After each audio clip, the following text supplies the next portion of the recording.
ॐ गजाननं भूतगणादिसेवितं कपित्तजम्बूफलसारभक्षितम् उमासुतं शोकविनाशकारणं नमामि विघ्नेश्वरपादपङ्कजं।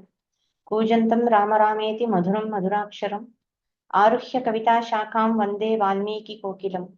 वाल्मीकेर्मुनिसिंहस्य कवितावनचारिणः शृण्वन् रामकथानादं को न याति पराङ्गतिम्। गोष्पदीकृतवारीशम् अशकीकृतराक्षसं रामायणमहामालारत्नं वन्दे अनिलात्मजम्। अञ्जनानन्दनं वीरं जानकी शोकनाशनं कपीशमक्षहन्तारं वन्दे लङ्काभयङ्करम्। मनोजवं मारुततुल्यवेगं जितेन्द्रियं बुद्धिमतां वरिष्ठं वातात्मजं वानरयूथमुख्यं श्रीरामदूतं शिरसा नमामि। अन्योन्यसदृशाकारौ त्रैलोक्यगृहदम्पती इमौ युवां प्रणम्याहं भजाम्यद्यः कृतार्थताम्। போன 2 கிளாஸ்லயும் சுனஷேப்பன் கதையும் அதோட ஆழ்ந்த கருத்தையும் அர்த்தத்தையும் நம்ம பார்த்தோம். அப்புறம் குழந்தை பெற்கிறதுக்கு எதுக்காக வருண பகவான் வேண்டினார் ஹரிಶ್ಚಂದ್ರன் ஒரு சந்தேகம் இருந்திருக்கலாம். சோ வருண பகவானை பத்தியும் நம்ம பார்த்தோம். இந்த கான்டெக்ட்ல நம்ம அந்த கதையில என்ன பார்த்தோம், குழந்தைய இறைவனுக்கு கொடுக்கறதா பாக்குறோம் இல்லையா. குழந்தைய இறைவனுக்கு கொடுக்கறது அப்படிங்கிறது இன்னைக்கும் ஒரு பழக்கம் இருக்கு.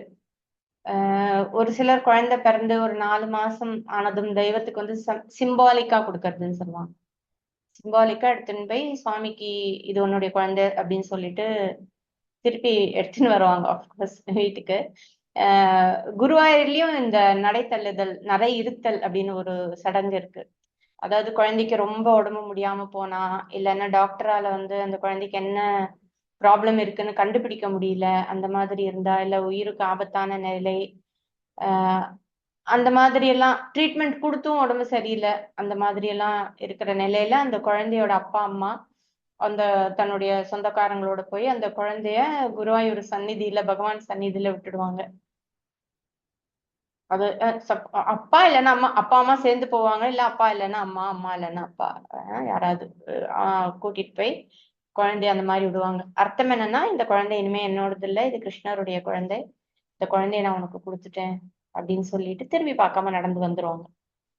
அப்ப அந்த குழந்தை என்ன ஆகுதுன்னா, யாராவது கூட வந்தவங்க இருப்பாங்களா பெரியவங்க, அவங்க அந்த குழந்தைய எடுத்துட்டு போய் இந்தா இந்த குழந்தை வந்து கிருஷ்ணர் உனக்கு கொடுத்தது, நீ எடுத்துக்கோ, நீ எடுத்து வளர்த்துக்கோ அப்படின்னு சொல்லி அந்த குழந்தைய அவங்க கையில கொடுப்பாங்க. ஒரு சில சமயம் சொந்தக்காரங்க இல்லைன்னா அங்க இருக்கிறவங்க யாராவது எடுத்து கொடுப்பாங்க. சில சமயம் காசு கொடுத்து ஏதாவது 1 ரூபா அந்த மாதிரி கொடுத்து அந்த குழந்தைய அவங்க கிட்ட இருந்து வாங்கிப்பாங்க. அது வந்து symbolic offering of the child to Bhagavan. அப்ப என்ன ஆறுது, அது அந்த குழந்தை இனிமே என்னுடையது இல்லை, அது பகவானுடைய குழந்தைன்னு ஆகும் பொழுது ஆஹ் அந்த குழந்தைக்கு என்ன கஷ்டம் இருந்ததோ அந்த கஷ்டத்துல இருந்து அந்த குழந்தை விடுபடும். அந்த அப்பா அம்மாவுக்கும் அந்த குழந்தை சஃபர் ஆறத பார்க்க வேண்டிய ஒரு கர்மா இருக்கு இல்லையா, அந்த கர்மாவும் அந்த இடத்துல விடுபட்டு போயிடும். சோ எங்க வந்து பற்று இருக்கோ அந்த இடத்துல தானே கர்மா இருக்கு. கர்மாங்கிறதே அந்த பற்று தான் கர்மா, வேற எதுவும் இல்லை. சோ பற்று இருக்குனாலே அந்த இடத்துல கர்மா வேலை பார்த்துட்டு இருக்கு. பற்றற்றதுன்னா அங்க கர்மா கிடையாது. சோ பற்றோட ஒரு ரிலேஷன்ஷிப் இருக்கும் பொழுது என்ன ஆறுது, எனக்கு வந்து குழந்தை சஃபர் பண்றதை பார்க்கணும்னு எனக்கு ஒரு கர்மா இருக்கும், குழந்தைக்கு சஃபர் பண்ணணுங்கிற ஒரு கர்மா இருக்கும். சோ அது வந்து விடுபடுது. சோ அந்த கர்மாவின் பாதிப்பு மாற்றப்படுகிறது. எப்பவுமே என்னுடையதுன்னு இருக்கும் பொழுது தானே அந்த வலி. என்னுடையது இல்லைங்கும் போது நமக்கு அந்த மாதிரி ஒரு வலி இருக்கிறது இல்லை. சோ கடவுளுக்கு குழந்தைய கொடுத்துட்டு வரோம்னா இனிமே அது கடவுளுடைய குழந்தை. அது நான் வந்து அதோட கேர்டேக்கரா தான் இருப்பேனே தவிர அது வந்து என்னுடையது அப்படிங்கிற அதனால ஏற்படுகின்ற அந்த ஒரு பாதிப்பு குறையும். ஆனா அதுக்காக குழந்தைக்கு அப்புறம் ஜுரம் காய்ச்சல்லாம் வராதா, கோல்டு வராதுன்னா அதெல்லாம் அப்படி கிடையாது. அதுக்கு இந்த ஒரு பர்டிகுலர் ரொம்ப சீரியஸான விஷயமா இருக்கும் பொழுது அதுல இருந்து அது விடுபட்டு வருது அப்படிங்கிறதுதான் ஒரு நம்பிக்கை. சோ அந்த சுனஷேப்பன் கயிறு விடுபடுறதுன்னு சொல்றோம்ல, அதுவும் இந்த மாதிரிதான் ஒரு கர்மாவை இருந்து அது விடுபடுற மாதிரியும், அப்பா அம்மாவுக்கும் அந்த கர்ப்பா எப்படி ஹரிச்சந்திரனுக்கும் அந்த கர்மால இருந்து ஒரு விமோச்சனம் கிடைத்தது, அந்த மாதிரி அப்பா அம்மாவுக்கும் அந்த வழியில இருந்து ஒரு விமோச்சனம் கிடைக்கும். என்னுடையது இல்லை அப்படிங்கிறது இறைவனுடைய குழந்தை அப்படிங்கிறது தான். அது சிம்பாலிக் ஆஃபரிங்கிறது இப்பவும் இருக்கு. அது சொல்றதுக்காக நான் அதை சொன்னேன். அடுத்து சதானந்தர் விஸ்வாமித்திரரை பத்தி ராமருக்கு சொல்லிட்டு இருக்கார். அதுதான் நம்ம கண்டினியூ பண்ணிட்டு இருக்கோம். விஸ்வாமித்திரருடைய கதை. விஸ்வாமித்திரர் பல வருஷங்கள் ராமாயணத்துல 1000 வருஷங்கள் அப்படின்னு போட்டிருக்கு. 1000 வருஷங்கள் புஷ்கரத்துல இருந்து தபஸ் பண்ணிட்டு இருக்கார். ஒரு நாள் பிரம்மதேவர் காட்சி தந்து, இதுவரை நீ பண்ணின தவத்தின் புண்ணியத்தால நீ ரிஷியாக ஆயிருக்க அப்படின்னு சொல்லிட்டு அவருக்கு ஆசீர்வாதம் பண்ணிட்டு, நீ இனிமே ரிஷி, முதல்ல ராஜ ரிஷியாக இருந்தார், இப்ப ரிஷி அப்படின்னு சொல்லிட்டு போறாரு. ஆனா விஸ்வாமித்திரருக்கு என்ன, தான் ஒரு பிரம்ம ரிஷி ஆகணும், அதுக்கு தானே இவ்வளோ தபஸ் பண்ணோம், இத்தனை காலம் இருந்தோம் அப்படின்னு அவருக்கு ஒரு ஒரு சின்ன ஒரு ஏமாற்றம். ஆனாலும் அதுக்காக அவர் உடைஞ்சு போகல. தன்னுடைய தவத்தை மறுபடியும் புஷ்கரத்திலேயே அவர் கண்டினியூ பண்றார். பல காலங்கள் இந்த மாதிரி தவம் பண்ணிட்டு இருக்கும் பொழுது நமக்கு தெரியும் இந்திரன் என்ன பண்ணுவான் அப்படின்னு. அந்த புஷ்கரம்ங்கிறது ரொம்ப அழகான ஒரு இடம். அங்க நிறைய கந்தர்வர்கள், யக்ஷர்கள் எல்லாருமே வந்து போற இடம். ரொம்ப உத்தமமான புண்ணியஸ்தலம் கூட புஷ்கரம் அப்படிங்கிறது. நான் மகாபாரதத்துல இருந்து கொஞ்சோண்டு எடுத்து கலந்து உங்களுக்கு சொல்றேன். சோ அந்த புஷ்கர தீர்த்தத்துக்கு ஒரு நாள் மேனகை வரா. ஏன் வரா, எதுக்கு வரான்னா, இந்திரன் அனுப்பி வச்சதுதான். நான் ஏற்கனவே இந்திரனுக்கு ஒரு பயங்கர த்ரெட் விஸ்வாமித்திரர். ஏன்னா அவர் இன்னொரு சொர்க்கத்தையே அவர் வந்து தட்டாவிடான்னு ரெடி பண்ணிட்டார். நான் வேணா இன்னொரு இந்திரன், இன்னொரு செட் ஆஃப் இந்திரன் தேவர்கள் எல்லாரையும் நான் சிருஷ்டி பண்ணேன்னு வேற சொல்லிட்டாரா. ஆனால் இந்திரனுக்கு ஒரே கலக்கம். அதனால மேனகைய கூப்பிட்டு, நீ போய் உன் அழகாலையும் சிரிப்பாலையும் உன்னோட இளமையாலையும் அவரை டெம்ப் பண்ணு, ஆசை காட்டு, மயக்கு, வசீகரம் பண்ணு, உன் அழகால அவரை ஜெயிச்சு அவரோட கவனத்தை தபஸ்ல இருந்து விலக்கி உன் பக்கமா திருப்பு அப்படின்னு அவளுக்கு ஒரு ஆணையிடுறார். இந்திரன் இப்படி கட்டளை போட்டதும் மேனகைக்கு ரொம்ப பயமாயிடுறது. ரொம்ப கவலையும் உண்டாருது. அவ இந்திரனை பார்த்து, தேவேந்திரா, உங்களை போல எனக்கும் அவர்கிட்ட பயம் இருக்கு, நானும் பயப்படுறேன் அவரை பார்த்து. அவர் சத்திரனா இருக்கும் போதே அவருக்கு இந்த கோபம் எல்லாருக்குமே தெரியும், எப்படிப்பட்ட கோபம் உடையவர்னு தெரியும். அதே கௌஷிகர் தான் இப்போ வசிஷ்டருடைய மகன்களுக்கும் கோரமான சாபம் கொடுத்து அவங்கள அகாலமாவே மரணம் அடையும்படி செஞ்சுட்டார். அவர் அவர் கோபப்பட்டா தன்னோட கோபத்தால 3 லோகத்தையும் எரிக்கக்கூடிய சக்தி இருக்கு. அப்படிப்பட்ட தபஸ்வி அவர். மேருமலை அப்படியே பெயர்த்து இன்னொரு பக்கம் தூக்கி போட்டுருவார் நினைச்சாருன்னா. அவருடைய தபஸால அவர் வந்து சொர்க்கத்தையே உண்டு பண்ணினவர். அவர் காலால ஒரு மிதி மிதிச்சா பூகம்பமே ஏற்பட்டுடும் இந்த பூமியில. சோ அப்படிப்பட்ட தபஸ் உடையவர், தபோ சக்தி உடையவர். அதுவும் அப்படி தபஸ் சக்தி இருக்கிறவருக்கு கோபமும் அதிகமாக இருக்கிறவர். சோ தேவேந்திரனையே பயப்பட வைக்கிறவர். நீங்க எவ்வளவு பெரியவர், நான் ஒரு சாதாரணவர். அவர் முன்ன நான் எம்மாத்திரம், அவர் சபிச்சுட்டாருன்னா நான் என்ன ஆறுது. நான் அதுவும் இல்லாம நான் மயக்க வந்திருக்கேன்னு தெரிஞ்சா, அவருடைய தபஸ கெடுக்க வந்திருக்கேன்னு தெரிஞ்சா, உல்லங்கம் பண்ண வந்திருக்கேன்னு தெரிஞ்சாருன்னா, எத்தனையோ பேரை கோரமா சபிச்ச மாதிரி என்னையும் கோரமா சபிச்சிடுவார். எனக்கு பயமா இருக்கு, ஐம் டெரிஃபைடு அப்படின்னு சொல்றா. ஆனா போமாட்டேன்னு சொல்ல முடியாதே, ஏன்னா இந்திரனுடைய கட்டளையாச்சு. வந்து ஆனாலும் கண்டினியூ பண்றா. இப்படி சொன்னாலாவது இந்திரன் வந்து சரி சரி விடு அப்படின்னு சொல்வாருன்னு அவர் ஒண்ணும் விடுறதா இல்ல. அவ ஃபர்தரா சொல்றா, அவருடைய நாக்கு யமனை போன்றது, வாய் அக்னியை போன்றது, கண் சூரியனை போன்றது, எல்லாமே ரொம்ப கோரமானது. சோ நான் எப்படி போய் அவர் முன்னாடி நிக்கிறதுன்னு அவர் ரொம்ப கலங்குறா. ஆனாலும் அவருடைய கட்டளை, போக மாட்டேன்னு சொன்னா அப்புறம் இந்திரனுடைய கோபத்துக்கு ஆளாக வேண்டி இருக்கும். அதனால அவ என்ன சொல்றா, இந்த காரியத்தை என்னால தனியா பண்ண முடியாது. நான் தனியா போய் மாட்டிக்க ரெடியா இல்ல. எனக்கு வாயு பகவானோட உதவியும் வேணும். சோ அவர் சரியான நேரத்துல என்னோட ஆடைய மென்மையா விளக்கணும். புஷ்பங்கள் இருக்கு இல்லையா, நிறைய காட்டுல நல்ல மனமுள்ள புஷ்பங்கள் இருக்கும். அந்த புஷ்பங்கள்ல இருக்கிற வாசனை எல்லாம் நறுமணங்கள் எல்லாத்தையும் வாயு பகவான் சுமந்து அந்த இடத்துல வீசணும். அந்த காற்று மென்மையா வீசணும். அழகான பூக்களை அந்த நேரத்துல வந்து உதிர வைக்கணும். கூடவே மன்மதனும் எனக்கு உதவணும். சோ சரியான தருணத்துல மனசையும் உடலையும் மயக்க வைக்கிற மாதிரி, வருடுற மாதிரியான ஒரு மென்மையான காத்து வீசணும். இப்படி இருந்தாதான் என்னால நீங்க சொன்ன காரியத்தை முடிக்க முடியும். இதெல்லாம் எனக்கு வந்து சகாயமா வேணும் அப்படின்னு கேக்குறா. அதாவது ஒரு ரொமான்டிக் என்வைரன்மெண்ட்டை கிரியேட் பண்ணி தர சொல்றா in simple words. So Menaka கேட்டுண்டபடி எல்லாத்துக்குமே ஓகே சொல்றார் இந்திரன். மேனகா சொர்க்கத்துல இருந்து புஷ்கரத்துக்கு வரா. விஸ்வாமித்திரர் ஆசிரமத்து பக்கத்துல வரா.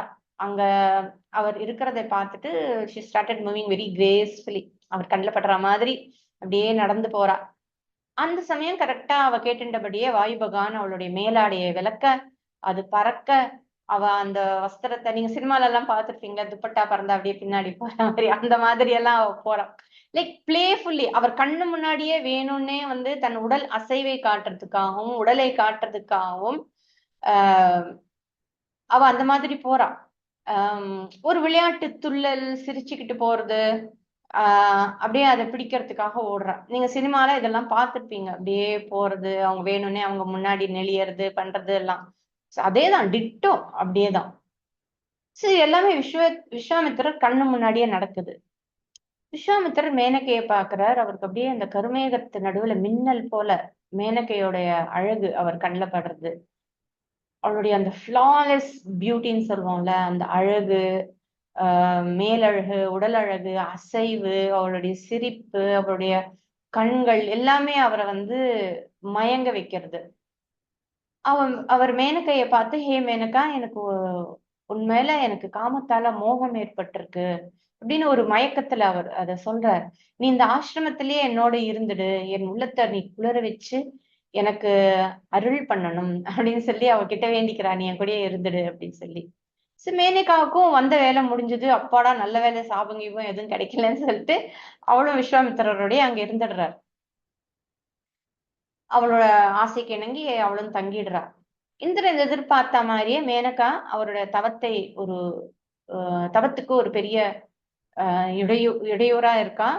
கௌஷிகருக்கும் தபஸ் பத்தின விஷயமே மறந்து போச்சு, மைண்ட்ல இல்லவே இல்லை. முழு முழு கவனமும் இவ மேலேயே இருக்கு. மனசு பூரா இவளை பத்தியே சிந்தனை, இவ கூட இருக்கிறதுலயே இருக்கு. அவருடைய குறிக்கோளே அவருக்கு மறந்து போச்சு. தான் எடுத்த இந்த சபதம், தபஸுடைய இது எல்லாமே மறந்து போச்சு. இப்படியே அவளோட பல காலம் சந்தோஷமா கழிக்கிறார். அவளை விட்டு பிரியாம எப்பவுமே அவ கூடயே இருந்து இப்படி 10 வருஷங்கள் போனதே தெரியாம காலம் ஓடி போயிடுறது. அவருக்கு ஒரு நாள் அந்த சட்டுன்னு அந்த மயக்கம் தெளியறது. தெளிஞ்சோன்னே அவருக்கு ரொம்ப ஷேமா இருக்கு. அவரை நினைக்கும் போது அவருக்கே வந்துச்சா, என்னடா இப்படி பண்ணிட்டோம் அப்படின்னு ஒரு ஷேம் அண்ட் ஆல்சோ அதே நேரத்துல ரொம்ப கவலை.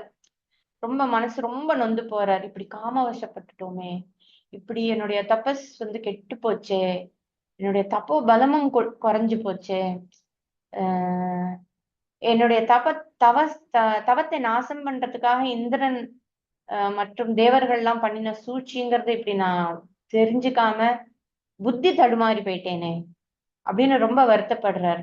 மனசு நொந்து போய் அப்படியே அவருக்கு பெருமூச்சு விட்டு அப்படியே உட்கார்ந்துருக்காரு.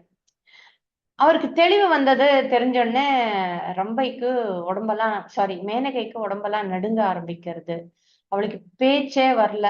மன்னிச்சிடுங்கோன்னு கண்ணால கெஞ்சி அப்படியே கையால கூப்பி அப்படியே அவர் முன்ன நிக்கிறா. ஆஹ் விஸ்வாமித்திரர் அவகிட்ட ஆனா கோச்சுக்கல, அவருக்கு கோபம் வரல. தன்னை நொந்துக்கிறாரே தவிர அவளை எதுவும் சொல்லாம அன்பா பேசி அவரை அனுப்பிச்சு வச்சிடுறாரு மேனகைய. மேனகையும் நல்ல வேளை தப்பிச்சோம் பிழைச்சோம், இவர் கோபத்துக்கு நம்ம ஆளன்னு அங்கிருந்து உடனே கிளம்பி போயிடுறா. புஷ்கரத்துல இருந்து கிளம்பி கௌஷிகர் கௌஷிகி நதிக்கரைக்கு போறார். ஏன்னா எப்பவுமே இந்த மாதிரி ஒரு சம்பவம் நடந்தப்புறம் அந்த இடத்துல இருக்கிறது வந்து மனசுக்கு பிடிக்காது சாதாரணமா ஒரு தபஸ் பண்ணும்போது. அதனால சேஞ்ச் ஆஃப் பிளேஸ் எப்பவுமே நல்லதுதான். அங்கேயே இருந்தா சில மெமரிஸ், நினைவுகள் அதெல்லாம் இருந்துட்டே இருக்கும். அதனால அவர் அங்கிருந்து கிளம்பி போயிடுறாரு.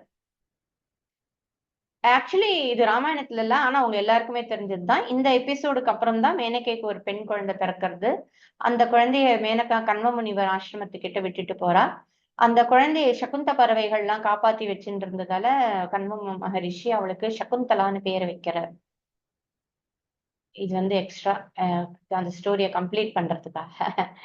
இந்த மேனகா எபிசோடு மூலமா நம்ம விஸ்வாமித்திரரை வந்து எந்த விதத்திலும் மட்டமாகவோ, காமத்துக்கு அடிமையானவராகவோ, மூடனாகவோ, மூர்க்கனாகவோ பாக்குறது வந்து சரியாக இருக்காது. ஏன்னா அவருடைய மனோ நிகிரகம், இந்திரிய நிகிரகம், இதெல்லாமே நம்மளால கற்பனை கூட பண்ண முடியாதது, நம்ம கற்பனைக்கு எட்டாதது, அவருடைய தப்போபலமும் அளவிட முடியாதது.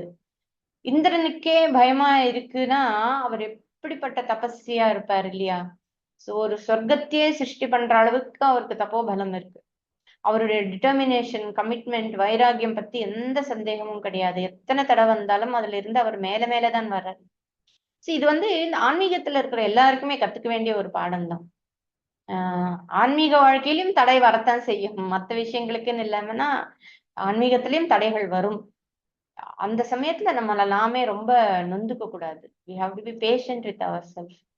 ஒவ்வொரு சேலஞ்சையும் ஜெயிச்சு வர்றதுதான் வளர்ச்சி. இங்க விஸ்வாமித்திரர் சுபாவத்தால க்ஷத்ரியன், அதுவும் நம்ம கவனிக்கணும். க்ஷத்ரிய சுபாவமே வேற.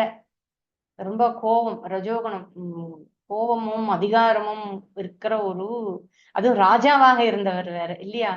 சோ அவருக்கு அந்த குணமே அவருக்கு அனுகூலமாக இல்லை. சோ அதெல்லாம் மீறி அவர் தபஸ் பண்றார். அண்ட் ராஜாவா இருந்து நிறைய கம்ஃபர்ட்ஸ் எல்லாம் இருந்தவர், லக்ஸுரி கம்ஃபர்ட்ஸ், கேட்டதெல்லாம் நிறைவேறக்கூடிய ஒரு இதுல இருந்தவர். சோ நல்ல உணவு, நல்ல படுக்கை, கேட்டது கிடைக்கும், பவர் எல்லாமே இருக்கு. சோ இது எல்லாத்தையும் அவர் விட்டுட்டு பழம் கிழங்கு சாப்பிட்டு புல்தரையில படுத்து வெயில் மழை எல்லாம் பார்க்காம தீவிரமான தபஸ் பண்ணியிருக்கார். பின்ன எப்படி அவர் மேனகை கிட்ட மயங்கினார் அப்படின்னு ஒரு கேள்வி வரலாம். கீதையில அதனால்தான் கிருஷ்ணர் 2வது சாப்டர், 2nd சாப்டர்ல சொல்றார், விஷயா வினிவர்த்தந்தே நிராகாரஸ்ய தேகினா ரசவர்ஜம் ரசோப்பியஸ்ய பரம் திருஷ்டுவா நிவர்த்ததே அப்படின்னு. இதுல முக்கியமா ரசம் அப்படிங்கிற ஒரு வார்த்தையை யூஸ் பண்றார். ரசம் அப்படின்னா ஒரு டேஸ்ட், ஒரு ருச்சி, ஒரு லாங்கிங். ஓகே, ஆசைங்கிறது ப்ராப்ளம் கிடையாது. ஆனா அந்த ஆசையே லாங்கிங்கா இருந்ததுன்னா தான் அது ஒருத்தனை கட்டுப்படுத்தும். சோ விஷய சுகத்துல ரசம் ருச்சி இருந்தால் துளி அளவு இருந்தாலும் இந்த தடுமாற்றம் வரும்.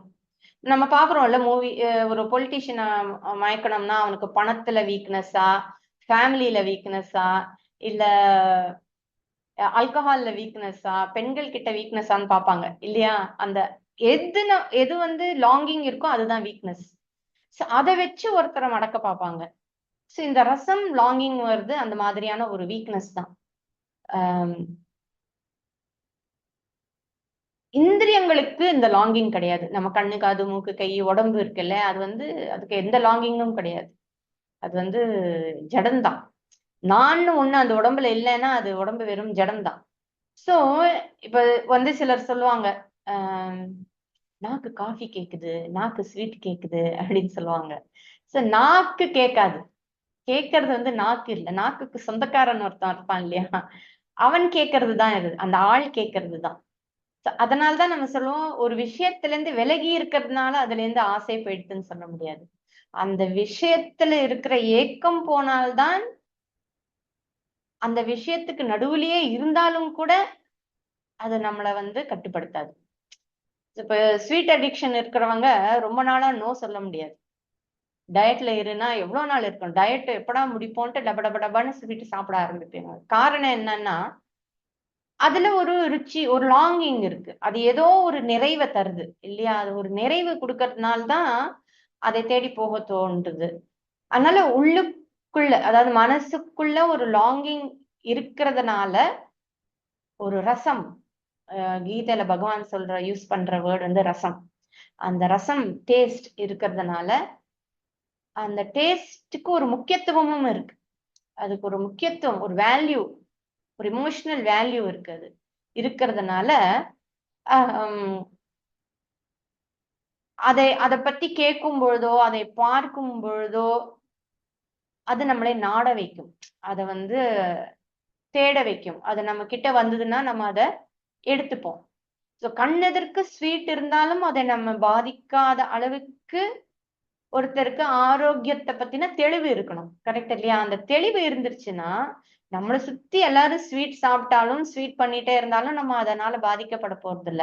இப்போ உங்களுக்கு ஆல்கஹால்ல விருப்பம் கிடையாது, குடிச்சுட்டு இருக்கிறவங்க பக்கத்துல இருந்தா நம்ம பரவாயில்ல நம்மளும் குடிக்கலாம்னு தோணுமா என்ன? தோணாது இல்லையா? ஏன்னா நமக்கு அதுல ஒரு தெளிவு இருக்கு, ஒரு வைராக்கியம் இருக்கு, விவேகம் இருக்கு. சோ அந்த விவேகத்துல துளியோண்டு கொஞ்சம் சரியா இல்லைனாலும் இந்த மாதிரி ஆறுது உண்டு. சோ ஒரு காரியத்துல ஈடுபடும் போது மனசு சிதறதுங்கிறது நடக்கிற விஷயம். நம்ம மனசு சிதறலைன்னா கூட வேற யாராவது வந்து ஃப்ரெண்ட்ஸ், ரிலேட்டிவ்ஸ் யாராவது வந்து டெம்ப் பண்ணுவாங்க.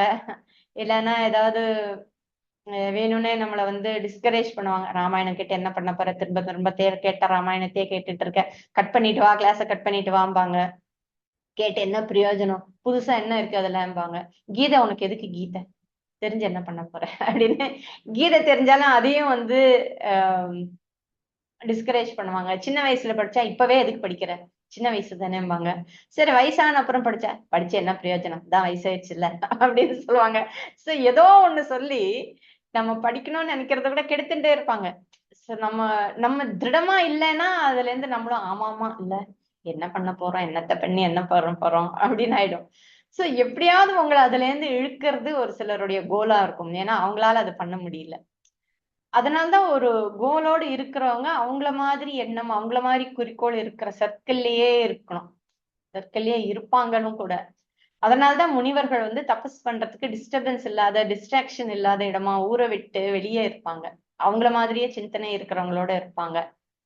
சோ அதே மாதிரி சிந்தனையோட இருக்கிறவங்களோட இருக்கும் பொழுது நமக்கும் அந்த சிந்தனை வந்து கண்டினியூ ஆயிட்டே இருக்கும். இந்த பஜகோவிந்தத்துல சொல்லுவாங்கல்ல, சத்சங்கத்வே நிஸ்ஸங்கத்துவம், நிஸ்ஸங்கத்வே நிர்மோகத்துவம், நிர்மோகத்வே நிಶ್ಚல தத்துவம், நிಶ್ಚல தத்துவே ஜீவன் முக்தின்னு ஒரு வர்ஸ் இருக்கு. சோ சத்சங்கத்தின் மூலமாக அதாவது என்னை போலவே இருக்கிற எனக்கு அது இல்லைன்னா கூட அது துளியோண்டு எனக்கு அதுல ஒரு ஆசை இருந்தாலும் அந்த மாதிரி எண்ணங்கள் இருக்கிறவங்களோட நான் இருந்தோமானால் எனக்கு வந்து தானாகவே பற்று குறையும். நிஸ்ஸங்கத்துவம் வரும். நிஸ்ஸங்கத்துவத்தினால எனக்கு என்ன லாபம்னா மோகம், அந்த ஒரு பொருள் மேல இருக்கிற அந்த பற்று, அந்த டெல்யூஷன் தடுமாற்றம் இருக்கு இல்லையா, அந்த தடுமாற்றம் இல்லாமல் இருக்கும். அது என்னை தடுமாற வைக்காது.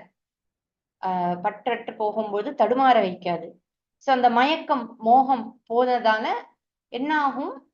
நிശ്ചல தத்துவம். அதனால உண்மையான தத்துவம் எது, உண்மை எது, இதெல்லாம் வந்து உண்மையான விஷயங்கள்ல உண்மையானது வந்து இறைவன் தான், உண்மையானது வந்து ஆன்மாதான் அப்படின்னு தெரிஞ்சுக்கிற ஒரு தெளிவு வரும். அந்த தெளிவு வர்றதுனால என்ன ஆகுதுன்னா ஜீவன் முக்தனாக ஒருவன் ஆகிறான். வாழும்போதே ஒன் ஹூ இஸ் லிபரேட்டட், மோட்சம் கிட்டும் அப்படின்னு பஜகோவிந்தத்துல இந்த வர்ஸ் இருக்கு. சோ நம்ம கோலை அச்சீவ் பண்றதுக்கு அந்த குறிக்கோளுக்கு அனுகூலமான இடத்துல அனுகூலமான மனிதர்களோட இருந்தாதான் அச்சீவ் பண்ண முடியும். இல்லைன்னா தனித்து இருக்கவும் தெரியணும். விஸ்வாமித்திரர் மாதிரி சில சமயம் விலகி இருக்கிறதும் கரெக்ட் தான். இப்போ ஆரம்ப காலத்துல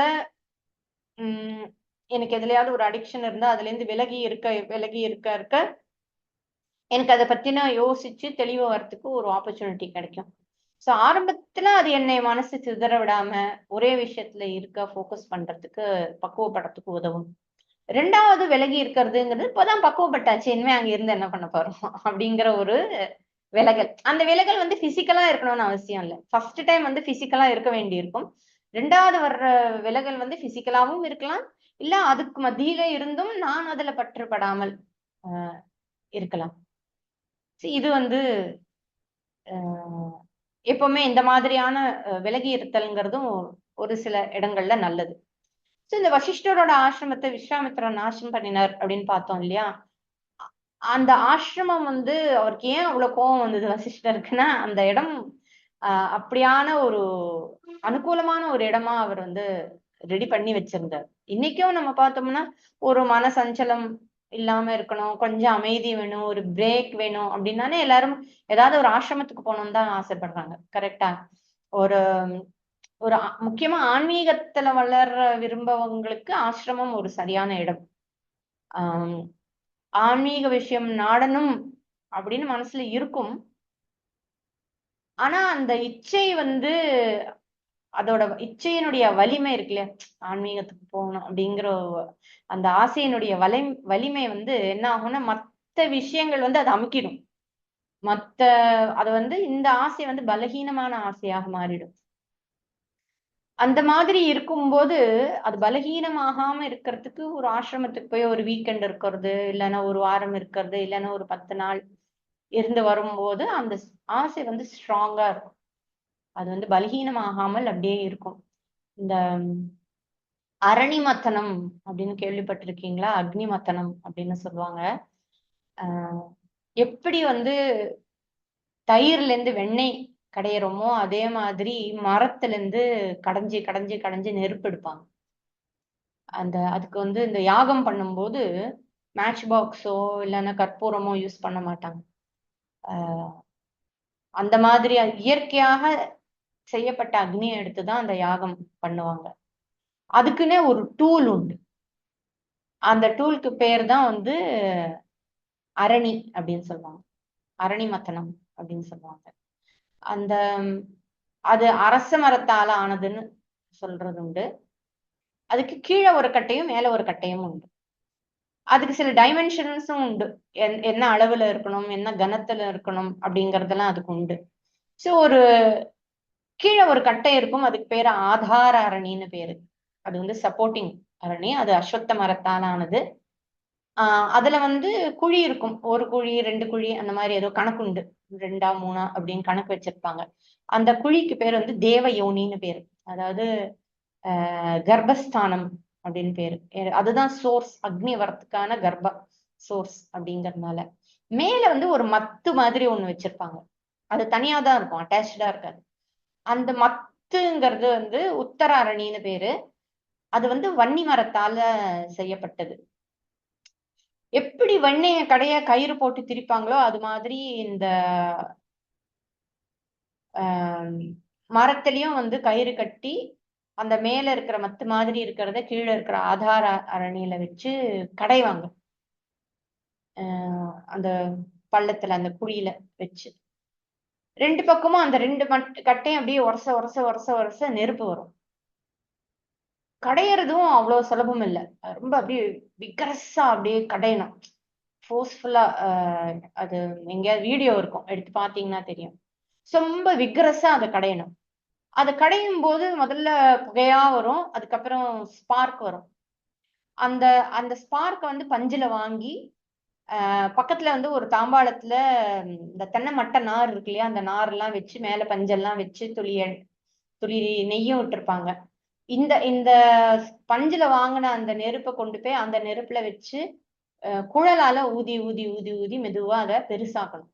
அந்த பொறியாக இருக்கிற அக்னிய ரொம்ப ஊதினாலும் அணைஞ்சிரும், கொஞ்சமா ஊதினாலும் அணைஞ்சிரும். அதனால அதை பார்த்து பண்ணணும். இல்லாட்டி மறுபடியும் கடையிற மாதிரி இருக்கும். சில சமயம் அக்னி கடையறதே அதனாலதான் டைம் ஆகும். சரியா பஞ்சுல அது எரியலைன்னா. சோ ஒரு சின்ன பொரிய, ஒரு ஸ்பார்க்க பெரிய அக்னியா வளர்க்கறது. அதனால்தான் அக்னியை வளர்த்து யாகம் செய்தார் அப்படின்னு கேள்விப்பட்டிருப்பீங்க. இதுதான் அக்னியை வளர்க்கறது. அக்னியை வளர்த்து யாகம் செய்யறதுங்கிறது இதுதான். சோ எதுக்காக இதெல்லாம் சொல்றேன்னா, ஒரு ஆன்மீக இச்சை, ஒரு நல்ல விஷயத்த படிக்கணும் பண்ணணும் அப்படிங்கிற ஒரு இச்சை வந்து பொறியாக இருக்கும்பொழுது, அந்த பொறி வர்றதே பெரிய விஷயம், ரொம்ப கஷ்டம். அந்த பொறியாக வரும்பொழுதே அதை வந்து வளர்க்கறதுக்கான வழியை பார்க்கணும். சோ அது ஏதோ ஒரு புண்ணியத்தால நமக்கு ஏற்படுறது. அதை வளர்க்கறதுக்கு அனுகூலமான இடங்கள்னு சிலது உண்டு. அந்த மாதிரி இடங்கள்ல இருந்து அதை வளர்க்கணும். அட்லீஸ்ட் அணையாமலாவது பார்த்துக்கணும். அதுதான் இந்த மாதிரி ஆசிரமங்கள் போன்ற இடங்கள். இன்ஃபேக்ட் இது இது வந்து ரொம்ப அழகா ஒரு உபனிஷத்துலயும் இது சொல்லியிருக்காங்க. ஸ்வேதாஸ்வதர உபனிஷத்னு இருக்கு. அதுல வந்து ஸ்வதேகம் அரணிம் கிருத்வா பிரணவம் ச உத்தர அரணிம், அதாவது உடம்ப வந்து ஆதார அரணியா வச்சு ஓங்காரத்தை உத்தர அரணியாக வச்சு தியான நிர்மதன அபியாசாத், தியானம் அப்படிங்கிற மத்த வச்சு அதை கடைஞ்சு கயிறை வச்சு கடைஞ்சு தேவம் பஷ்யத், இறைவனை நீ பார்ப்பாயாக, தெரிந்து கொள்வாயாக, நீ யார் என்பதை நீ தெரிந்து கொள்வாயாக. சரி, நான் யாருங்கிறது தெரிஞ்சுக்கிறது என்ன பெரிய விஷயம், எனக்கு தான் தெரியுமே அப்படின்னா, கூடவத்து இருக்கிற உன்னை நீ, அதாவது மறைந்திருப்பது போல் ஒளிந்திருப்பது போல் இருக்கும் இறைவனை, உன்னை நீ தெரிந்து கொள்வாயாக அப்படின்னு அந்த உபனிஷத்துலயும் இதே அரணிமத்தனத்தை வச்சு ரொம்ப அழகா எக்ஸ்பிளைன் பண்ணியிருப்பாங்க. எனிவே இது வந்து இந்த தடைகளை வென்று வருதல் அதுங்கிறது அந்த ஒரு கான்டெக்ட்ல தான் இது வந்திருக்கு. இப்படிதான் விஸ்வாமித்திரரும் தடைகளை மீறி மீறி தான் வர்றாரு. முதல்ல சொர்க்கத்தை சிருஷ்டி பண்றேங்கும் போது ஒரு அகங்காரம், ஒரு திமிரு, ஒரு காம்படிட்டிவ் அதுலேருந்து கொஞ்சம் குறைஞ்சு அப்புறம் ரிஷி ஆகியிருக்கார். அதுக்கப்புறம் இப்போ மறுபடியும் மேனகை கிட்ட மாட்டிக்கிட்டு இருக்கார். சோ அதுல இருந்து மறுபடியும் தெளிஞ்சு வந்திருக்கார், காமத்துல இருந்து தெளிஞ்சு வந்திருக்கார். சோ அவருக்கு இது ஒரு இந்த எபிசோட் வந்து ஒரு தடை அப்படின்னு நம்ம சொல்ல முடியாது. சில சமயம் நமக்குள்ள என்ன இருக்கு அப்படிங்கறத நமக்கு தெரியாது. எந்த விஷயத்துக்கு நமக்கு ரசம் இருக்கு, எந்த விஷயத்துக்கு நமக்கு ஏக்கம் இருக்குங்கிறத நமக்கு தெரியாது. அதுக்கான ஒரு சந்தர்ப்பம் உருவாகும் போதுதான் அவங்களுக்கு அவங்கவங்க மனசுக்குள்ள என்ன இருக்குங்கிறது அவங்களுக்கு தெரியும். அது மாதிரியான ஒரு அனுகூலமான ஒரு சுச்சுவேஷனா இது மாறிடுறது விஸ்வாமித்திரருக்கு. அப்புறம் இந்த எபிசோடுக்கு அப்புறம் அவர் வந்து ஓஹோ நம்ம இனிமே என்ன டிஸ்ட்ராக்ஷன் இருந்தாலும் சரி, ஆஹ் என்ன ஆப்ஸ்டிக்கல் வந்தாலும் சரி, நாம ஒரு மனதா தவத்துல கவனமா இருக்கணும்னு மறுபடியும் இன்னும் கொஞ்சம் திடமான சங்கல்பம் பண்ணிக்கிறார், மனசை இன்னும் ஸ்ட்ராங் ஆக்கிக்கிறார். சோ புஷ்கரத்துல இருந்து கிளம்பி அதான் கௌஷிகி நதிக்கரையில மனசை ஒருமுகப்படுத்தி தவம் பண்றார். 1000 வருஷங்கள் தபஸ் பண்றார். மறுபடியும் தேவர்களுக்கு ஒரே திகிலாயிடுச்சு. எல்லாரும் பிரம்மதேவர் கிட்ட போய், பிரம்மதேவா இவர் ரொம்ப உக்ரமான தபஸ் பண்றார், நீங்க போய் அவருக்கு மகரிஷி பட்டம் கொடுத்துருங்கோ அப்படின்னு சொல்லி வேண்டிக்கிறாங்க. அப்புறம் அந்த பிரம்மதேவர் விஸ்வாமித்திரரை பார்த்து, விஸ்வாமித்திரரே இந்த உக்ரமான தவத்தால நான் சந்தோஷம் அடைஞ்சேன், நீ ரிஷிகள்ல விசேஷமானவனா இருப்ப, நீ இனி மகரிஷி, உனக்கு க்ஷேமம் உண்டாகட்டும் அப்படின்னு சொல்லி ஆசீர்வாதம் பண்றார். இப்போ விஸ்வாமித்திரர் பிரம்மதேவருக்கு நமஸ்காரம் பண்ணிட்டு, பிரம்மதேவரே நான் பிரம்ம ரிஷியாக ஆகிறதுக்கு இத்தனை காலம் நான் தபஸ் பண்ணேன், இவ்வளவு கோரமான தபஸ் பண்ணினேன், எனக்கு பிரம்ம ரிஷிங்கிற பட்டம் கொடுங்கோ அப்படின்னு கேக்குறாரு. அதுக்கு பிரம்மதேவர் சொல்றாரு, இல்ல நீ இன்னும் உன்னுடைய இந்திரியங்களை ஜெயிக்கலப்பா, இன்னும் ஜாகிரதையாக விழிப்போட இரு அப்படின்னு சொல்லிட்டு போறார். சோ விஸ்வாமித்திரர் மறுபடியும் தபம் பண்ண ஆரம்பிக்கிறார். இந்த தடவை கைகளை உயர்த்தி தூக்கி எந்த ஒரு பிடிப்பும் இல்லாம காத்து மட்டும் உணவா எடுத்துட்டு தவம் பண்றார்.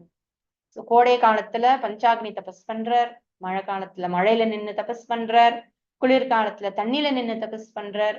இப்படி ராப்பகல பல வருஷங்கள் தபஸ் பண்றார். மறுபடியும் இந்திரனுக்கும் தேவர்களுக்கும் ஒரே திகில் ஆயிடுறது, என்னடா அது இவருடைய தபஸ் வந்து உக்ரமாயிட்டே போறது அப்படின்னு. சோ அவசர அவசரமா மீட்டிங் போட்டு, இந்த தடவை நம்ம என்ன பண்ணலாம், ஏற்கனவே மேனகாவை அனுப்பியாச்சு, மேனகாயை அனுப்ப முடியாது, ரம்பா வாங்க அப்படின்னு சொல்லி ரம்பையை கூப்பிட்டு, இங்க பாரு ரம்பா, நீ போய் அவருடைய மனசுல ஒரு தடுமாற்றத்தை ஏற்படுத்து அப்படின்னு சொல்லி ரம்பைக்கு கட்டளையிடுறாரு. ரம்பைக்கு ஒரே கலவரம். இந்திரன் முன்னாடி கை பூப்பி அப்படியே கெஞ்சரா, சுவாமி அவர் மகா கோப சுவாவமானவர், சந்தேகமே இல்லாமல் அவர் நிச்சயம் என்னை சபிச்சிடுவார், அவர் கோரமான சாபம் கொடுக்கிறவர், எனக்கு ரொம்ப பயமா இருக்கு, என்ன அனுப்பாதீங்கோ பிளீஸ் அப்படின்னு கெஞ்சரா. ஏன்னா ஏற்கனவே மேனகா தப்பிச்சோம் பழிச்சோன்னு வந்திருக்கா. இந்திரன் என்ன சொல்றாரு, இல்ல இல்ல இது என்னோட கட்டளை, இதை நீ செஞ்சு முடிச்சே ஆகணும் அப்படின்னு ரொம்ப கட் அண்ட் ரைட்டா சொல்லிடுறாரு. அப்புறம் ரம்பைய பார்த்து அவருக்கே ஒரு இறக்கம் ஏற்பட்டதோ என்னமோ தெரியல, சரி நீ பயப்படாத, அதுக்கு வேண்டிய என்வைரன்மெண்ட் ஆம்பியன்ஸை நான் கிரியேட் பண்றேன், நானே மன்மதன் கூட வரேன், அவன் கூட நானே வரேன், ஒரு குயில் ரூபத்துல வந்து உன் பக்கத்திலேயே நான் இருந்து உன்னை காப்பாத்துறேன், நீ கவலைப்படாத, நீ போ அப்படின்னு சொல்லி அவளுக்கு உத்தரவு போட்டு அனுப்புறாரு. அவளும் முனிவரை டிஸ்ட்ராக்ட் பண்ண பலவிதமா ட்ரை பண்றா. இந்திரனும் குயில் ரூபத்துல கூவுறார், அந்த குயிலோட ஓசை இனிமையா இருக்கு. விஸ்வாமித்திரர் காதல் விழருது, ரொம்ப மனோகரமான குயில் ஓசை அது. ரம்பையோட மயக்கிற மூமெண்ட்ஸையும் உடலசையும் அவர் பாக்குறாரு. அவ ஒய்யாரமா நடக்கிறா, சிரிக்கிறா, கண்ணசைக்கிறா, இனிமையா பாடுறா, இடுப்பா ஆட்டி ஆட்டி அசைறா. கௌஷிகர் இந்த தடவை கொஞ்சமும் சலனமே இல்லாம இருக்கார், அவர் மனசுல எந்த சலனமும் இல்லை. மறுபடியும் பஜகோவிந்தத்துல நாரிஸ்தனபர நாபித்தேஷம் திருஷ்டுவா மாகா மோகாவேஷம் ஏதன் மாம்சவசாதி விகாரம் மனசி விசிந்தைய வாரம் வாரம்னு ஒரு வேர்ஸ் இருக்கு.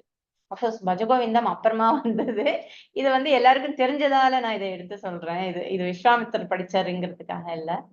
நாரி ஸ்தன, பெண்ணுடைய மார்பகங்கள், ஸ்தனபர நாபி தேசம் வயிற்றுப்பகுதி, தொப்புள் வயிற்றுப்பகுதி பார்த்து திருஷ்டுவா ஆவேசம் அடையாத, மோக ஆவேசம் அடையாதே, ஆட்கொள்ளப்படாதே, புத்தி தடுமாற்றம் அடையாதே அப்படின்னு அங்க அவர் சொல்றார். சரி, அந்த தடுமாற்றம் ஆனா என்ன சொல்றீங்க நீங்க, தடுமாற்றம் ஆகாதுன்னு? பார்க்க அழகா இருக்காளே, எப்படி ஆட்கொள்ளாம இருக்க முடியும், அழகா இருக்கே அப்படின்னா, அதுக்கும் ஒரு வழி சொல்றார். ஏத்தன் மாம்ச வசாதி விகாரம். இது இருக்கே, நீ பாக்குற இந்த அழகு இருக்கே, அந்த அழகுங்கிறது வெறும் மாமிசம் தான். Just flesh and fat. மாம்சம் அண்ட் வச அது வந்து ஃபேட். வசங்கிறது ஃபேட். சோ இது வெறும் மாம்சமும் ஃபேட்டும் தான். உன் எதிர்க்க ஆடின்னு இருக்கிறதே just flesh and fat, nothing else. So it's modification of that. இதை வாரம் வாரம் வாரம் வாரம்னா வாரத்துக்கு ஒரு தடவை இல்லை, அகெயின் அண்ட் அகெயின், அடிக்கடி அடிக்கடி அதை பத்தி சிந்தனை பண்ணு. அப்போ உனக்கு அதோட உண்மை என்னன்னு புரியும். அப்போ அது மேல மோகம் இருக்காது. மரியாதை இருக்கலாம், அந்த அந்த பர்சனுக்கு மரியாதை இருக்கும், ஆனா அந்த பர்சன் மேல மோகம் இருக்காது. அதை நீ வெறுக்க மாட்ட, ஆனா அதுக்கு நீ வசப்பட மாட்ட அப்படின்னு பகவத்கீதை பஜகோவிந்தத்துல சொல்லியிருக்கு.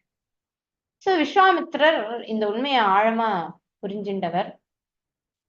அவர் மனசு பக்குவப்பட்டதால, ஆஹா இது இந்திரனோட வேலை அப்படின்னு அவருக்கு உடனே புரிஞ்சு போயிடுறது.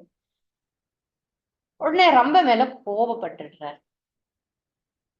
டக்குன்னு சபிச்சிடுறார் ரம்பைய. நான் வந்து இந்த காமத்தையும் குரோதத்தையும் அடக்கி ஜெயிக்கணும்னு தபஸ் பண்ணும்போது எனக்கு ஆசை காட்டி தர்ம மார்க்கத்துல இருந்து தவறான வழியில போக வைக்க முயற்சி பண்ண வந்திருக்கிற நீ 16,000 வருஷங்கள் கல்லாகி இருக்க கடவுதுன்னு டப்புன்னு ஒரே போட்டாரு.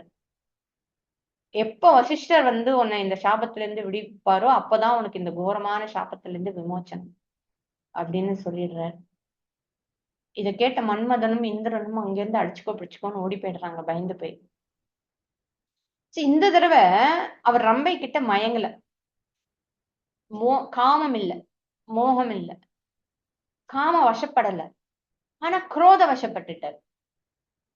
சோ ஏன்னா பிரம்மதேவர் முதல்லயே வந்து என்ன சொல்லியிருக்காரு, ஜாக்கிரதையாக இரு, விழிப்போட இருன்னு சொல்லிட்டு போயிருக்காரு. சோ இந்த தடவை அவர் குரோத வசப்பட்டுட்டார். சோ அடடா, நம்ம இன்னும் இப்படி கோபப்பட்டுட்டோமே, இவ்வளவு கோபம் வந்துட்டேன் நமக்கு, இதனாலயும் என்னுடைய தபஸ் கெட்டு போச்சே, அதோட சக்திய வீரியத்தை நான் இழந்துட்டேனே, நான் இன்னும் கோபத்தை ஜெயிக்கவே இல்லையே அப்படின்னு ரொம்ப வருத்தப்படுறாரு.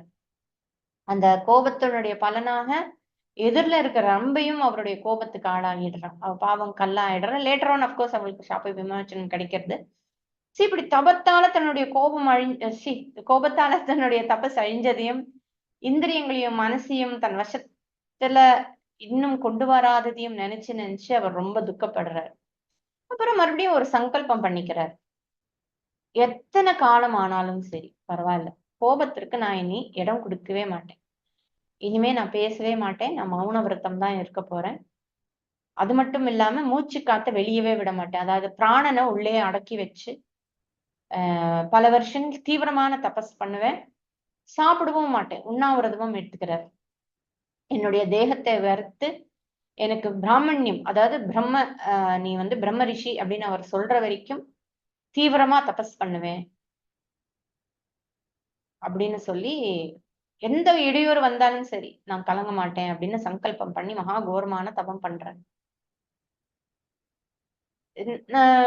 எப்படி வந்து நம்ம பகீரதனும் இந்த மாதிரி தபஸ் பண்றதெல்லாம் நம்ம கேட்டிருக்கோம் இல்லையா? சோ எப்படி ஒருத்தர் வந்து ராப்பகலா தண்ணி குடிக்காம சாப்பிடாம எப்படி இருக்கா அப்படிங்கும்போது, நம்ம எல்லாருக்குமே வால்மீகி முனிவருடைய கதை தெரியும் இல்லையா? வால்மீகி முனிவர் நாரதர் ராமநாம உபதேசம் பண்ணின உடனே தபஸ் பண்ண உட்கார்றார். அதுக்கப்புறம் அவர் மேல வால்மீகம், அதாவது இந்த கரையான் புத்து வந்து கூடு கட்டி வீடு கட்டிடுறது, புத்து கட்டுறது கரையான். அப்போ ஒரு கரையான் வந்து புத்து கட்டுறது அப்படின்னா, அப்போ அவருடைய மனசுலயும் சஞ்சலம் இல்லாம இருந்தால்தான் அது முடியும். அதாவது அவர் கட்ட மாதிரி ஆகணும். இப்போ நம்ம கண்ணை மூடி உட்கார்ந்தாலும் நம்ம கிட்ட கொசு வேணா வரும், நம்ம கொஞ்சம் அசைஞ்சாலும் அந்த ஓடிடுறது இல்ல. ஒரு மனசளவுல சஞ்சலம் இருந்தா அது உடம்பளவுல தெரியும். சோ மனசுல கூட எந்த சஞ்சலமும் இல்லாமல் ஒரு முகமா, இந்த மாதிரி விவேகானந்தரோட கதையை நம்ம பார்த்திருக்கோம் இல்லையா? பாம்பே வந்தாலும் அவருக்கு ஒண்ணும் ஆகல அப்படின்னு. சோ ஒரு அந்த மாதிரியான தியானங்கள்லாம் வந்து பாசிபிள். அப்ப கரையானே புத்து கட்டுறதுன்னா அவர் எழுந்துக்கல, சாப்பிடல, குளிக்கல, தண்ணி குடிக்கல, அந்த மாதிரி தானே இருந்திருக்காரு. அதே மாதிரிதான் சமண மகரிஷியும் இருந்திருக்காரு. அந்த கதையும் உங்களுக்கு தெரியும். சோ உட்கார்ந்த இடத்துலயே வந்து அசைவில்லாமல் இருக்க முடியாது. அந்த காலத்துல அந்த மாதிரி எல்லாம் தபஸ் பண்ணியிருக்காங்க. சோ இப்படி விஸ்வாமித்திரர் 1000 வருஷங்கள் கடுமையான தவம் பண்ணி அவர் மனசுல இருந்த கோபம் அப்படிங்கறத ஒரு சாயலே இல்லாத அளவுக்கு அவர் சாந்தமாகிறார். இதுக்கு நடுவுல அப்கோர்ஸ் இவர் தபஸ் பண்ணிட்டு இருக்கும்போது இந்திரன் சும்மா இருக்கல. அவருடைய தபஸை கலைக்கிறதுக்கு என்னென்னமோ பிரயத்தனம் எல்லாம் பண்றாங்க. ஆனா எதுவுமே அவரை டிஸ்டர்ப் பண்ணல. இன்ஃபேக்ட் அப்படி ஒரு டிஸ்டர்பன்ஸ் நடந்ததுங்கிறதே அவருக்கு தெரியாத அளவுக்கு அவர் ஆஹ் அவ்வளவு மூழ்கி இருந்திருக்காரு. சோ 1000 வருஷங்கள் முடியறது, அன்னம் சாப்பிடலாம் அப்படின்ட்டு ஒரு நாள் என்ன பண்றார், தன்னுடைய தபஸ்ல இருந்து ஒரு பிரேக் எடுத்துட்டு தனக்கு வேண்டிய கொஞ்சம் உணவு தயார் பண்றார். அப்கோர்ஸ் ரசம், கூட்டு, பொரியல் எல்லாம் பண்ணியிருக்க மாட்டார். அந்த காட்டுல இப்போ நம்ம ஒரு 10 நாள் சாப்பிடலைன்னா கூட சாப்பிடாம இருந்தா உடனே வந்து ஆஹ் பெரிய விருந்து சாப்பிடக்கூடாது, கிராஜுவலா தான் சாப்பிடணும்னு சொல்லுவாங்க இல்லையா? அப்போ ஒரு பல வருஷங்கள் அவர் சாப்பிடாம இருந்தவர் என்ன சாப்பிடணும்னு அவருக்கு தெரிஞ்சிருக்கும். அதுக்கு தான், ஏன்னா அந்த காலத்துல தபஸ் பண்றதே ஒரு பழக்கமா நிறைய பேர் இருந்திருக்காங்க தபஸ்விகள். சோ அவங்களுக்குள்ள என்ன பண்ணணும், என்ன மாதிரி முறைகள் இருக்குன்னுலாம் அவங்களுக்கு தெரிஞ்சிருக்கும். தபஸ் 1000 வருஷங்கள் தபஸ் பண்றதுக்கு முன்னாடி என்ன சுத்தி பண்ணணும், 10 நாள் பல வருஷங்கள் நம்ம வந்து சாப்பிடாம இருக்க போனோம்னா அதுக்கு முன்னாடி உடம்புக்கு என்ன பண்ணணும், சுத்தி பண்ணணும் எல்லாம் அவங்களுக்கு தெரிஞ்சிருக்கும். சோ அதெல்லாம் பண்ணிட்டு தான் அவங்க உட்காருவாங்க. அதே மாதிரிதான் அது முடிஞ்ச அப்புறமே என்ன பண்ணணும்னு அவங்களுக்கு தெரிஞ்சிருக்கும். அதுக்கு தகுந்த மாதிரியான ஒரு ஆகாரம் அவர் தயார் பண்றார். அந்த நேரத்துல இந்திரன் ஒரு அந்தணன் ரூபத்துல வந்து எனக்கு பசிக்கிறது, சாப்பாடு கொடுங்கோ அப்படின்னு கேக்குறாரு. இவர் பதில் எதுவுமே பேசாம அவர் கேட்டோடனே அப்படியே இலையோட தான் வச்சிருந்த அந்த உணவை அப்படியே எடுத்து கொடுத்துடுறாரு. இவர் வந்து மௌன விரதத்திலயும் இருக்கார் இல்லையா, எதுவுமே பேசல, இலையோட எடுத்து கொடுத்துடுறார். இவர் தான் மட்டும்தானே இருக்கோன்னு தனக்கு மட்டும்தான் வந்து தயார் பண்ணியிருந்தார், எக்ஸ்ட்ரா எல்லாம் எதுவுமே இல்லை. அதனால அந்த அந்தணருக்கு அதை கொடுத்துட்டு அவர் மறுபடியும் எதுவும் பிரயத்தனமும் பண்ணல. சரி அவருக்கு கொடுத்தோமே, நம்ம போய் ஏதாவது பழங்கள் எல்லாம் நறுக்கிண்டு வருவோம், அப்படி வரணும் பறிச்சுட்டு வருவோம்லாம் அவர் பிரயத்தனம் கூட பண்ணல. மறுபடியும் அவர் தபஸ் பண்ண கிளம்பிடுறார். மறுபடியும் அவர் 1000 வருஷம் தபஸ் பண்றார். அந்த தபஸோட தீவிரத்தால அவர் தலையில இருந்து புகை வர ஆரம்பிச்சது. அந்த உஷ்ணத்தால 3 உலகத்திலயும் இருக்கிற ஜீவராசிகள் எல்லாமே எரிக்கப்பட்டு தடுமாறிச்சு. இப்போ இந்த தலையில இருந்து புகை வருது அப்படின்னா நம்ம சாதாரணமா அசுரர்கள் பண்ணும்போது கூட இதே மாதிரிதான் சொல்லுவாங்க. தலையில இருந்து புகை வந்தது, அவனுடைய தீவிரத்தால நெருப்பு வந்தது எல்லாம் சொல்லுவாங்க. இது வந்து அந்த தபஸினுடைய தீவிரத்தை காட்டுறதுக்காக சொல்லப்படுகிறது. அந்த தபஸ் அவ்வளோ பவர்ஃபுல்லா இருக்கு அப்படிங்கிறதுக்காக. இப்ப நம்மளும் வந்து வெயில் காலத்துல ஐயோ நெருப்பா எரியறது அப்படிங்கிறோம். அதுக்காக நெருப்பே இருக்குன்னு அர்த்தம் கிடையாது இல்லையா? அது வந்து அந்த அந்த நெருப்பு மாதிரியான அந்த உஷ்ணத்தை அது கொடுக்கறது அந்த சூரியன். சோ அது உண்மையாவே நெருப்புன்னு எடுத்துக்க முடியாது. சோ அந்த மாதிரிதான் இந்த இவருடைய தலையில இருந்து புகை வந்தது, நெருப்பு வந்ததுங்கிறதெல்லாம் அந்த மாதிரிதான் நம்ம எடுத்துக்கணும். சோ இந்த மாதிரி ஒரு தீவிர தபஸ்னால தேவர்கள், கந்தர்கள், பன்னர்கள், அசுரர்கள் எல்லாருமே வந்து அந்த அந்த தபஸ்னுடைய ஹீட் இருக்குல்ல, தீவிரம், அந்த தீவிரத்தால எல்லாரும் மூர்ச்சை ஆயிடுறாங்க. எல்லாருடையும் ஒளியும் இழந்து போன மாதிரி ஆயிடுறாங்க. அதாவது இவருடைய தபஸினுடைய ஒளி அவ்வளவு பிரகாசமாக இருக்கு, இவங்க எல்லாம் ஒளி இழந்தவர்கள் மாதிரி ஆயிடுறாங்க. இவங்களுக்கெல்லாம் ரொம்ப துக்கம் ஆயிடுறது. அஹ் என்னடா நம்ம வந்து அவருக்கு முன்னாடி நம்ம ஒண்ணுமே இல்லாத மாதிரி ஆயிட்டோம் அப்படின்னு சொல்லிட்டு பிரம்மதேவர் கிட்ட ஓடி போய் கை கூப்பி நின்னு, பிரம்மதேவா, கௌஷிகருடைய தவத்தை கெடுக்கிற எங்களால எவ்வளவோ பலவிதமா நாங்க ட்ரை பண்ணி பார்த்துட்டோம். ஆனா அவருடைய தபஸ் எந்த விதத்திலையும் கலையவே இல்லை. ரொம்ப தீவிரமாவே தபஸ் பண்ணிட்டு இருக்காரு. இப்போ அவர் மனசுல எந்த விதமான காம குரோதங்கள் எதுவுமே இல்லை. ஆஹ் எங்களுடைய இடையூறால, நாங்க கொடுத்த இடையூறுலால அவர் இன்னும் அதிகமா தான் வந்து ரொம்ப தீவிரமா இருக்காரே தவிர எந்த விதத்தையும் குறையல. அவர்கிட்ட இப்ப எந்த விதமான தோஷமும் இல்ல. அவர் பாப்பமற்றவரா இருக்கார், சுத்தமானவரா இருக்கார். அவர் விரும்புறத கொடுத்துருங்கோ. அவர் இந்த உலகமே நாசமாயிடும் போல இருக்கு அவருடைய தப்போ வலிமையால. திக்கெல்லாம் நடுங்கிறது, எல்லா திக்கும் வந்து கலங்கி போய் நடுங்கின்னு இருக்கு. கடல் பொங்கி கரை புரளுது. மலைகள்லாம் தூள் தூளா பிளக்குது, பூமி நடங்குது, காத்தும் வறண்ட காத்தாக வீசுது. சோ ஜனங்களும் இதனால ரொம்ப வேதனைப்படுறாங்க. இந்த தப்போ வலிமையால ரொம்ப வேதனைப்படுறாங்க. இப்படியே கண்டினியூ ஆச்சுன்னா மக்களுக்கு இறை பக்தி போடும். கடவுள் இருக்காராங்கிற ஒரு கேள்வியே கேட்கிறபடி ஆயிடும் எல்லாருக்கும். யாருக்குமே தேவ காரியத்திலயும் வேத காரியத்திலயும் நம்பிக்கை இல்லாம போயிடும். நாஸ்திகர்களா ஆயிடுவாங்க. தர்மத்தை கைவிட்டுடுவாங்க. இங்க பாருங்க, சூரியன் கூட ஒளி எழுந்த போல இருக்கு அவருடைய தப்போ மகிமை முன்னாடி. இந்த 3 உலகம் பித்து பிடிச்சு போய் ஒரு மாதிரி இருக்கு. இதுக்கு என்ன பரிகாரம்னு எங்களுக்கு தெரியல. அவருடைய தப்போ அக்னியால இந்த உலகம் அழியாம இருக்க, இந்த சொர்க்கத்தையும் வேணும்னு கேட்டாலும் கொடுங்கோ, இந்திர பதவி வேண்டும்னாலும் கொடுத்துருங்கோ, ஆனா ஏதாவது ஒண்ணு பண்ணுங்கோ அப்படின்னு சொல்லி பிரம்மதேவர் கிட்ட போய் கெஞ்சுறாங்க. பிரம்மதேவரும் அவங்களோட கதறலை எல்லாம் கேட்டு அவங்க வேண்டிட்டபடி கௌஷிகர் தவம் பண்ணிட்டு இருக்கிற இடத்துக்கு போறார். கௌஷிகர்கிட்ட போய் மென்மையான இனிமையான வார்த்தை, மதுரமான வார்த்தையால கூப்பிட்டு அவர்கிட்ட பேசுறார். மகரிஷியே, கௌஷிகரே, உன்னுடைய தவத்தால நான் ரொம்ப திருப்தி அடைஞ்சேன். உனக்கு சேகமம் உண்டாகட்டும். உன்னுடைய உக்ரமான தவத்தால உனக்கு பிராமணிய நிலை, அதாவது பிரம்ம ரிஷி அப்படிங்கிற அந்த நிலையை நீ அடைஞ்சிட்ட. உனக்கு நீண்ட ஆயுளையும் நான் தரேன்.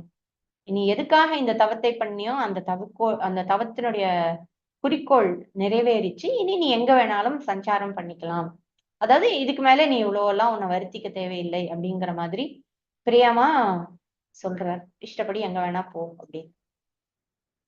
அவர் என்ன சொல்றாரு விஸ்வாமித்திரர், நீங்க எனக்கு பிராமணியமும் தீர்காயுஷும் எனக்கு கிடைச்சதால இந்த பிரம்ம ஞானத்துக்கு சாதனமான பிரணவ வித்யை இருக்கு இல்லையா, அந்த ஓங்காரத்தினுடைய அதை பத்தின அந்த ஞானமும், யஜ்ஞங்களுக்கு சாதகமான வஷட்காரமும், இதுக்கு வேதத்தோட சம்பந்தப்பட்டது. ஓகே, அதுவும் அதை உபதேசிக்க நமக்கு வேண்டிய வேதாங்கங்கள் எல்லாம் இருக்கு இல்லையா, அந்த ஞானம் எல்லாமே என்னை வந்து சேரட்டும் அப்படின்னு கேட்கிறார்.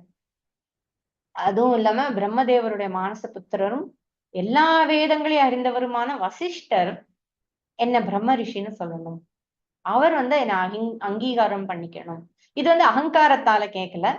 அவருக்கு வந்து அவர் வந்து வசிஷ்டரை இப்போ வந்து புரிஞ்சுக்கிறார், ஒரு உத்தமமான நிலையில வச்சிருக்கார். அவர் வாயால அதை சொன்னா அவருக்கு சந்தோஷம் அப்படிங்கறதுனால அவர் அந்த மாதிரி கேட்டுக்கிறார்.